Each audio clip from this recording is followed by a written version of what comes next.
Hey everybody, it's Kneecap here, and in this video I'm going to be showing you how to do the Brett Paladin Artifact Challenge, Class Challenge thing where you have to kill Sigrun to get your new weapon appearance. So let's just go ahead and get right into it. First we'll go through your talents. I'll tell you what I used, and that's what I recommend that you use. And I'll go through. I went in the order 1-1, 2-2, 1-1-2. That's Final Verdict. Fires of Justice, Repentance is necessary. Blade of Wrath, Justicar's Vengeance, Divine Intervention, and Crusade. As far as gear goes, trinket wise, you don't want to use any trinket that is like an AoE at all. So I use Convergence of Fates and I have Command from Karzan. Those are just my single target trinkets that I use anyways, and you just definitely don't want to use anything AoE because it could break your CC. Legendary wise, you can use your utility legendaries to kind of help you live better. I just went with my DPS legendary, so it's not necessary by any means. Again, you'll see people telling you have to have certain legendaries or certain trinkets. That's just not true. It's a lot easier than what anyone will make it out to be, basically. Now I'll kind of go through the abilities and what the different mobs do. So as far as the environment goes, there's going to be runes on the ground at the beginning of the fight, the first half of the fight or so. And these runes you need to step on to deactivate, otherwise they will kill you. So there'll be 3 on the ground. You need to step on the biggest one, the medium, smallest. That's just the smallest, medium, big. I'm sorry. You need to step in those and delete those. It doesn't matter which order you do it in. That's just the order I'm advising you to do it in, so you don't die to them. And then there will be Orbs of Valor on the ground. These are just yellow orbs that'll heal you if you need them. You can disregard them completely though if you don't need them. Now you have Sigrun, Jarl, and Runeseer. The biggest part of this fight is to keep Sigrun Repentance, and we'll get into more why, and keep Sigrun away from Runeseer. So you want to keep them on opposite sides of the circle if possible, at least out of judgment range, because your judgment hits more than one target, so you want to keep it at least out of judgment cleave range, I guess you'd say. So Sigrun, she has Throw Spear. Throw Spear doesn't do any major initial damage, but however it puts a puddle on the ground, the puddle hurts really bad. And you definitely don't want this puddle on Runeseer. It's just another reason why you want to keep her Repentance and why you want to keep her away from Runeseer. She also has Dark Wings, which sends some Valkyrie across, and there's going to be a little opening. Think of last boss on Vault of Wardens, Cordana, with Creeping Doom. So there's going to be a little hole. They're going to fly across at you super fast, and if you get hit by that, it'll almost one-shot you. I don't advise taking that to the face unless you're just ready to lay on hands right afterwards or something like that. She also has Blood of the Father, which basically powers her up and just kills you. Now this is also a repentance thing. If she casts this while repentanced, then she'll never get the buff. However, if she casts it and then you repentance her, the repentance is going to have to last longer than the buff. Otherwise, she's going to come out and start really hurting you and probably killing you. However, I think the third, there's diminishing returns on your repentance, like PvP. So your first repentance is going to last X, and then your second repentance is going to last, 1 or 3/4 X, and next one's gonna last 1/2 X, kind of like that. It's diminishing returns. And so basically I think even on the third one, if you do a third repentance plus a Hammer of Justice, that might be enough time. I'm not sure on that though. You don't want to deal with that if possible. You just want to keep a repentance at all times and you'll be fine. Runeseer, basically just cast Shadow Bolt. You can ignore that, it doesn't do like any damage. Then Ancestral Knowledge puts a bubble. This is the only DPS check for the entire fight. If you can do enough burst DPS to take out the bubble, especially without your Crusade or Avenging Wrath, then you can do the fight.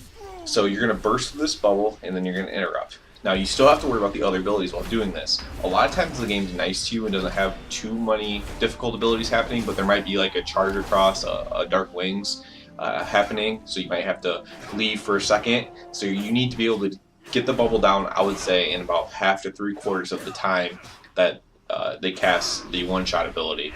So you're going to want to have enough DPS to do that. Now for this, I will say, I recommend using a flask if possible. You can use food buff, you can use whatever buffs you want, but if you really want to make sure you have the damage to burst down that bubble and interrupt Runeseer, then I do recommend using maybe a flask, a strength flask. Now for Jarl, is only kind of a first half mob that you have to worry about, but he has Blaze Storm and Berserker's Rage. Blaze Storm, the easy counter is Hammer of Justice. It completely cancels his ability, makes it null, and you can just keep going about what you're doing. He also has Berserker's Rage, which is, you don't want to stand and get hit by this, it will kill you. You can hand of hindrance him and slow him and kind of around. You can also hammer justice him.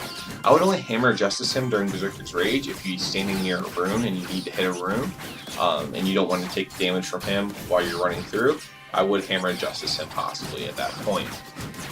Now, as you can see, I have this video sped up.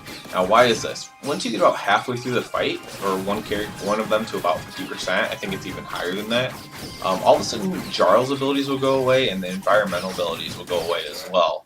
Everything else stays the same.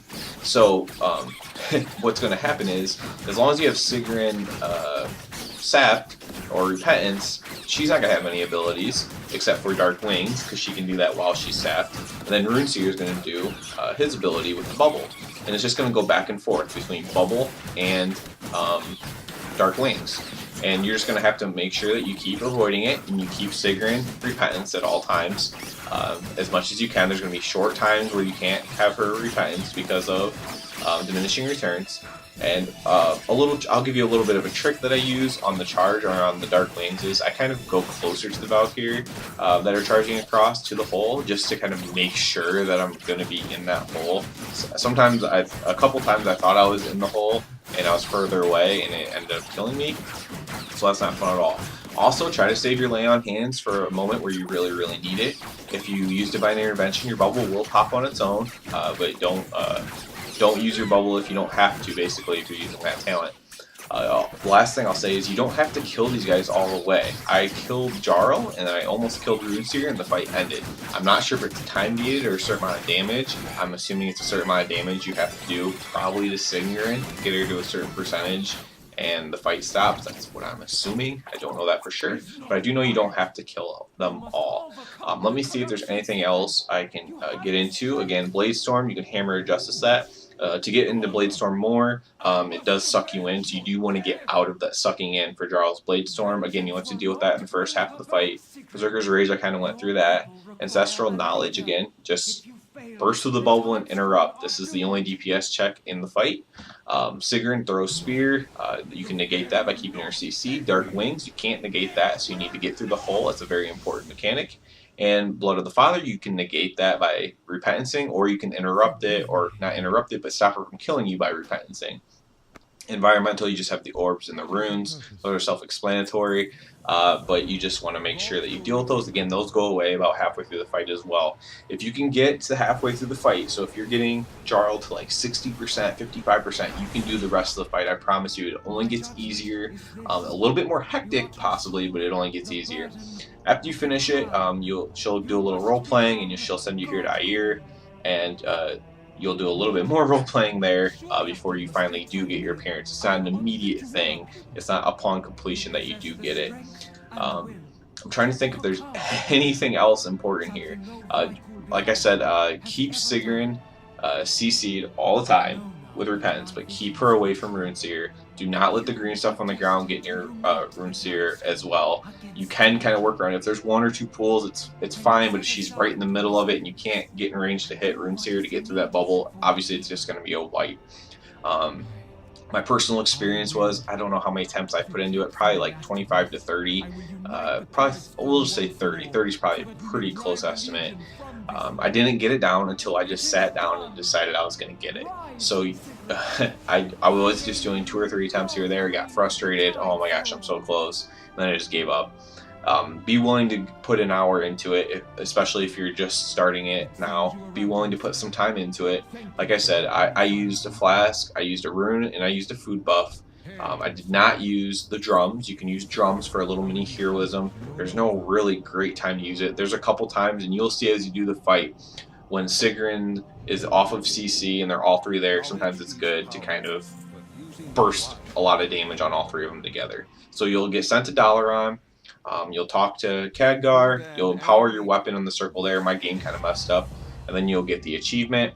You go back to your order hall, there it is, that's what it looks like. Really cool and everything like that. Thank you all for watching. If there's any questions, please leave them in the comments. I tried to get to everything I could and everything I could think of, but I'm always willing to help more, so let me know, guys. Hey everyone, thanks for watching. Thumbs up and sub as always. Also comment below, share the videos. Appreciate it so much. You can also check me out at Twitter at WowGamingInc. And at Twitch with the tag name KneecapKilla. So everyone have a good one, and see you again soon.